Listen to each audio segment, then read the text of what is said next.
Let's see how to use a laptop as an extended wireless monitor. On the left, you see my main computer, and on the right, you see the laptop that's going to be used as an extended monitor. It should be noted that this method only works if both computers share the same network. That's the case for me, and I'm going to assume that that's also the case for you. We start with the computer on the right, the one that will serve as the additional monitor. We need to click on the Windows Start menu and look for projection settings.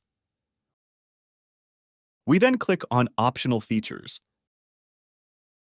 then View Features. We then filter the list by typing in Wireless, which will only leave one option, Wireless Display. We choose it, then click Next and Install.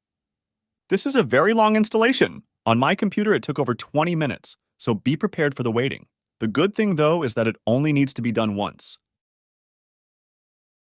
Once the installation is done, we can get back to the projection settings. And now we need to allow projecting to this computer, so we choose Available Everywhere. We can choose when a confirmation pop-up will appear. I'll go with every time a connection is requested. And we can also prevent projection if the computer is not plugged into power. I'll turn it off, so we can project to this computer even if it isn't plugged in. Let's now get back to the main computer, the one we will be projecting from. We press on Ctrl+K to look for available displays.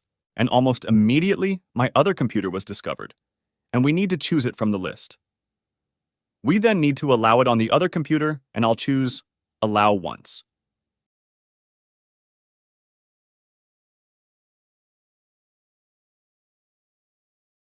And the display is now duplicated and shown on both screens. By pressing Ctrl+P, we can change from Duplicate to Extend, so that the second monitor will extend the main one. And now we drag an application window from the main screen to the extended one. You might notice that there is a size difference between the two monitors, but it can be easily fixed. Just right-click on your desktop and choose Display Settings. Then click on Identify to know if the extended monitor is monitor 1 or 2, and in my case, it's monitor 2.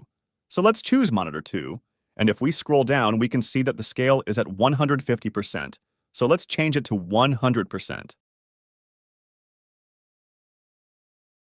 By the way, I noticed a bug where the mouse isn't visible on the extended monitor, but it's really easy to fix. Just move the mouse of the second computer to the bottom of the screen and close the projection app. Then disconnect from the main computer and reconnect by pressing on Ctrl+K again.